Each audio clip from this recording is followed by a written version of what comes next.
Mtoto mleavyo ndivyo akuavyo. Hayo ndio manenga. Mtoto mleavyo ndivyo akuavyo. Hayo ndiyo maneno ya wahenga wetu ambayo yamekuwa yakisikika mara nyingi. Na hii ni kutokana na namna ambavyo kinaweza kikatokea kitu kutokana tu na namna ambavyo ulivyomlea mwanao ambaye siku moja anaweza akakuaibisha mbele za watu pasipo wewe kutarajia. AS FAR Rabat ni timu kutoka huko nchini Morocco ambayo kwa kutumia nafasi ya Morocco kwenye soka la Afrika, mashabiki zake wamekuwa wakifanya vurugu hapa na pale kwenye kila michezo ambayo timu hii imekuwa ikishiriki. Wakati huu Patrick Motsepe wa CAF amesimamia vilivyo, kamati ya nidhamu imekuja na rungu bila kujali AS FAR Rabat inatokea wapi. Hii ni The Golden Boot ya Annual TV. Mimi ni Usama Hamisi Usama, nitakuwa na Leopard John. Tutaenda kuangalia kwa mapana ni namna gani ambavyo Young Africans inaweza ikanufaika na kile ambacho kilichotokea na kutangazwa na kamati ya nidhamu ya shirikisho la soka barani Afrika CAF cha kuifanya AS FAR Rabat kucheza pasipokuwa na mashabiki kwenye uwanja wao wa nyumbani. Leopard John. Young Africans wanaenda kucheza mchezo wa away na AS FAR Rabat, huku AS FAR Rabat wakiendelea kutumikia kifungo cha kutokuwa na na mashabiki kwenye mchezo wowote ule watakaofanyia nyumbani baada ya kupokea ban ya kucheza michezo miwili bila mashabiki. Maana yake ni kwamba hatua ya group stages kwa michezo miwili ya nyumbani iliyobakia ya AS FAR Rabat, AS FAR Rabat itacheza bila mashabiki. Kwa upande wa Young Africans wanaenda vipi kunufaika na hili jambo? Of course tunafahamu timu kutoka ukanda wa kaskazini mwa Afrika, kwa maana ukanda wa UNAF ama ukanda wa Waarabu, watu wengi wamekuwa wakipenda kuwaita hivyo, wamekuwa wana kasumba ya siku ya mechi zao wakiwa nyumbani. Kwanza uwanja utajaa, mashabiki watakuwa wengi, and then wakiwa wanaimba na kupiga ngoma mwanzo mpaka mwisho wa mchezo, kwa maana ndio umekuwa utaratibu wao siku za hivi karibuni, au ndio utamaduni wao tangia mpira kuweza kuumbwa. AS FAR ya nchini Morocco ni timu ambayo kwa pale nchini Morocco unaweza kusema ina mashabiki kiasi, ukiondoa Raja Casablanca ambao hawa wanapatikana katika mji mkuu wa Casablanca, lakini pia ukiwatoa Wydad Casablanca ambao hawa ndio wakongwe. AS FAR kwa sehemu moja ama nyingine, kwa maana hawa ni timu ya jeshi la Arakfarme, wamekuwa wana ile nguvu ya mashabiki kwa sehemu moja ama nyingine.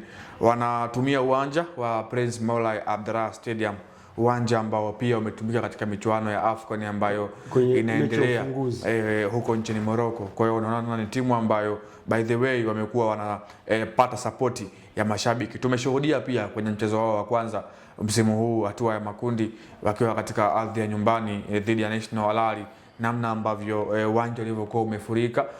Tuliona tiketi zilikuwa zimeisha, sold out, uwanja ulijaa, watu walikuwa wana hamasa ya kuweza kuipa support timu yao. Kwa hiyo unaona ni timu ambayo ina support kutoka kwa mashabiki moja kwa moja kwa sehemu moja ama nyingine. Kukosekana kwa mashabiki uwanjani obviously lazima kuwe na negative zake, kwa maana mashabiki wamekuwa wanatoa morali kwa wachezaji kwamba uwepo wao kiwanjani sio tu kuweza kuweka namba ya watu uwanjani, bali umekuwa unasaidia kwenye timu kuweza kuipa morali, lakini pia wachezaji kuwa na ile hamsha juu ya kupata matokeo. Kwa hiyo Young Africans kwa sehemu moja ama nyingine anakwenda kwenye uwanja wenye pressure kama ilivyozoeleka, lakini anakosa ile pressure kutoka kwa mashabiki, maana hawa Waarabu tunawafahamu kwenye mechi zao kadhaa ambazo wameshawahi kuzicheza.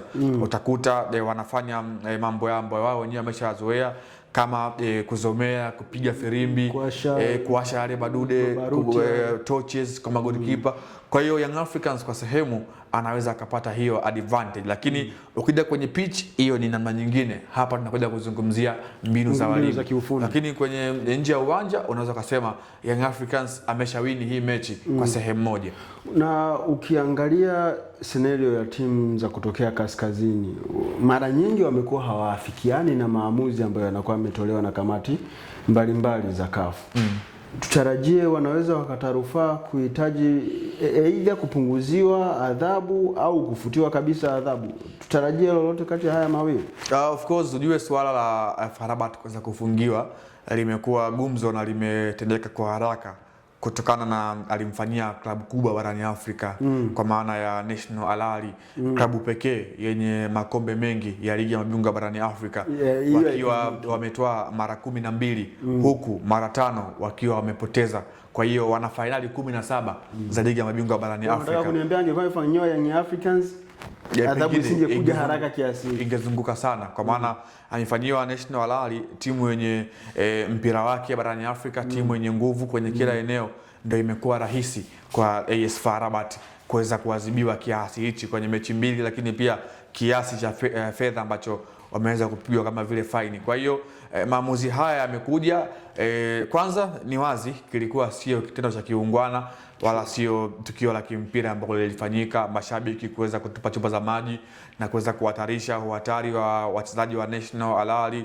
Lakini pia unaangalia kuna shabiki alikutwa ameingia na kisu ambacho kilikuwa pia ni hatari kwa wachezaji. Lakini pia unaona wakati mpira unaendelea, National Al Ahly akiwa anashambulia, Ball Boys walikuwa wanaingiza mipira miwili uwanjani. Kwa hiyo matukio fulani hivi ambavyo watu ambao hawafahamu mpira wa Afrika wakiangalia wanaona kama vile ni mpira ambao umekosa maendeleo na kuharibu taswira na mpango mzima wa shirikisho la soka barani Afrika CAF, kwamba kuhitaji maendeleo ya soka barani Afrika kuweza kukua kwa sehemu moja ama nyingine. Patrick Motsepe, kwa maana rais wa shirikisho la soka barani Afrika CAF, amekuwa akiweka nguvu sana, akisisitiza sana mpira wa Afrika uweze kukua, na mpira wa Afrika hauwezi kukua kama watu bado wakiwa wanaamini mbinu tofauti nje ya tactical na technical, kwamba ndizo ambazo zitakuwa nambari moja katika kupata matokeo. Kwa hiyo mimi binafsi yangu hii adhabu AS FAR alistahili tena pengine zaidi ya hapa ambacho ameweza kuadhibiwa,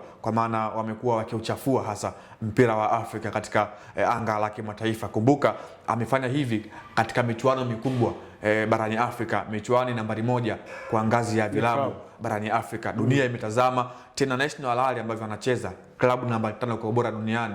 Watu wengi wamekuwa wanaitazama na kuona matukio kama yale, wanaweza wanashangaa, although Afrika sio bara pekee ambao wanafanya hivyo, lakini tusiishi kwa kufuata mabara mengine ambavyo wamekuwa wanaishi. Sisi Afrika tunaishi kivyetu, nao pia wanaishi kivyetu. Kwa AS FAR Rabat ameweza kuadhibiwa, Young Africans huenda wakaenda kunufaika na hichi ambacho amekipata, compared na matokeo ambayo Young Africans amekuwa na mwendelezo mzuri katika michuano ya ligi ya mabingwa barani Afrika mara baada ya kutoka kupata ushindi mbele ya hawa AS FAR bao 1-0 Zanzibar, na kwenda kupata sare ya 0-0 kule nchini Algeria dhidi ya JS Kabylie. Kwa hiyo Young Africans wameshaweka mguu wa kwanza kuweza kupata alama 3 mbele ya AS FAR katika uwanja wa Prince Moulay Abdelrahman Stadium huko Rabat. Kwenye uwanja wa Prince Moulay Stadium huko Rabat nchini Morocco, Young Africans kwenye mchezo wa marudiano watacheza pasipokuwa na mashabiki. Kwa lugha nyepesi sana, watacheza behind the closed doors. Hivyo Young Africans watakuwa na advantage ya kuwafanya FAR Rabat na wajihisi kama wako ugenini, kwa sababu hawatakuwa na ile shangwe wala support kutoka kwa mashabiki wao. Mimi ni Lusama wa Messi Lusama, nilikuwa na Leopard John. Hii ni The Golden Boot. Till next time, tutaendelea kuwepo mahali hapa.